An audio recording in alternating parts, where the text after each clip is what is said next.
تیرے سینے میں سجی، میرے سینے میں نہیں تیرے سینے میں سجی، ہو کہیں بھی آگ مگر آگ جلنی چاہیے۔ حکم صاحبان، اساتذہ اکرام، میرے عزیز ساتھیوں، میں Muhammad Arsalan Muhazzabi, department of commerce and management studies, السلام علیکم ورحمۃ اللہ وبرکاتہ۔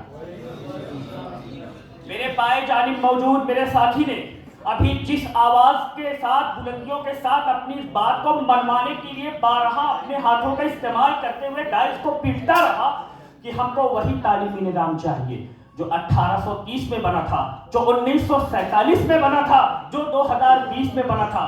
آؤ میں تم کو بتاتا چلوں کہ جب ہندوستان کے اندر تعلیمی نظام کی تبدیلی ہونے لگی، جب ابھی انہوں نے کہا کہ اگر مدارس میں بھی تعلیمی نظام کو نافذ کر دیا جائے گا تو بتائیے کہ قاری صاحبان کہاں سے آئیں گے، بتائیے مفتی صاحبان کہاں سے آئیں گے۔ تو میں یہ بتانا چاہتا ہوں کہ جب بھی وکست بھارت کے مشن کی بات کی جاتی ہے، آپ اس کو کیا سمجھتے ہیں؟ آپ کو کیا لگتا ہے کہ ایک ایسی چیز جو آپ اوپر تھوپ دی جائے؟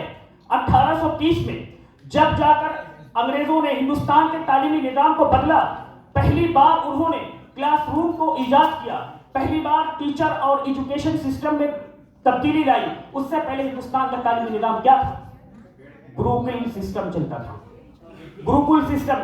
اس کے بعد 1947 کی آزادی کے بعد ابھی میرے ایک ساتھی میری جانب موجود تھے اور وہ چیخ چیخ کے کہہ رہے تھا ڈیٹا لاؤ ڈیٹا لاؤ ڈیٹا لاؤ۔ کون سے ڈیٹے کی بات کر رہے ہو؟ تم اٹھا کے گوگل کرو اور یہ دیکھو کہ کتنی زیادہ تعلیمی ترقی ہوئی ہے۔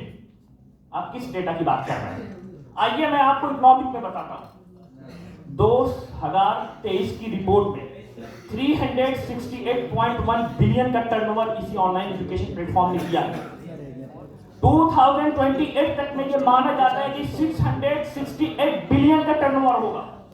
وکست بھارت کی جو نظام کی مخالفت میں یہ بات کہی جا رہی ہے، آپ کو یہ سمجھنا ہوگا کہ ہمارے اندر چینجز کیا لانے ہیں، ہم کو کس چیز کے لیے بلایا جا رہا ہے۔ ایک رپورٹ کے مطابق ہندوستان کے اندر پہلی بار آن لائن ایجوکیشن سسٹم کا ایک course Indira Gandhi national open university میں 2001 میں لایا گیا تھا۔ کب لایا گیا تھا؟ 2001 میں۔ یہاں پہ ایک بات بار بار کہی جا رہی ہے، میں جب سے بیٹھا ہوں تب سے کہی جا رہی ہے کہ اگر آپ کو وکست بھارت کی چیزوں کو نافذ کرنا ہوگا تو آپ کو رد و عمل یہ ہوگا کہ پوری چیزیں آپ کو بدلنی ہوں گی، یونیورسٹیز کی عمارتوں کو گرانا ہوگا، آپ کے تخت کو پلٹنا ہوگا، اس کے لیے بہت پیسہ لگے گا۔ آپ سمجھ کیا رہے کہ وکست بھارت لانے کے لیے یہاں کی بنیادیں اکھاڑ دی جائیں گی؟ وی سی صاحب کہتے ہیں کہ یہاں وکست بھارت نافذ کروں گا تو لائبریری گرا دی جائے گی۔ ایسا نہیں ہوگا جناب، وہ ایک پروسیس ہے۔ جس طریقے سے آپ سرٹیفکیٹ کورس کرتے ہیں اسی طریقے سے ہماری اسکل کا ڈیولپمنٹ کے لیے وکست بھارت کو لانا چاہیے۔ اور میں اس بات کے مکمل حمایت میں ہوں کہ وکست بھارت کو نافذ کرنے کے لیے ہندوستان کے تعلیمی نظام کو مکمل بدلنے کی ضرورت ہے۔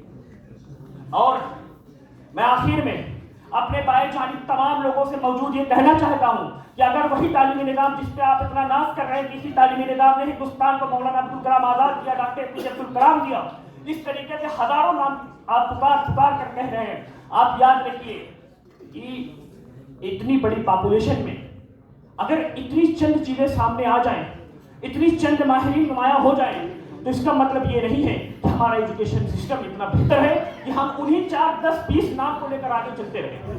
اس وقت کون کلام ہے؟ بتائیے کون سائنٹسٹ ہمارے پاس ہے؟ میرے عزیز ساتھیوں، میں اپنے بائیں جانب موجود تمام لوگوں سے یہی کہنا چاہتا ہوں کہ اگر آپ اسی تعلیمی نظام کو لے کر قبر تک اور قبر سے حشر تک اور حشر سے جنت و جہنم تک لے کے جانا چاہتے ہیں تو یہ آپ کا فیصلہ ہے، لیکن میرے اپنے لفظ آخر یہ ہے کہ منزل سے آگے بڑھ کر منزل تلاش کر، مل جائے تجھ کو دریا تو سمندر تلاش کر، ہر شیشہ ٹوٹ جاتا ہے پتھر کی چوٹ سے، پتھر ہی ٹوٹ جائے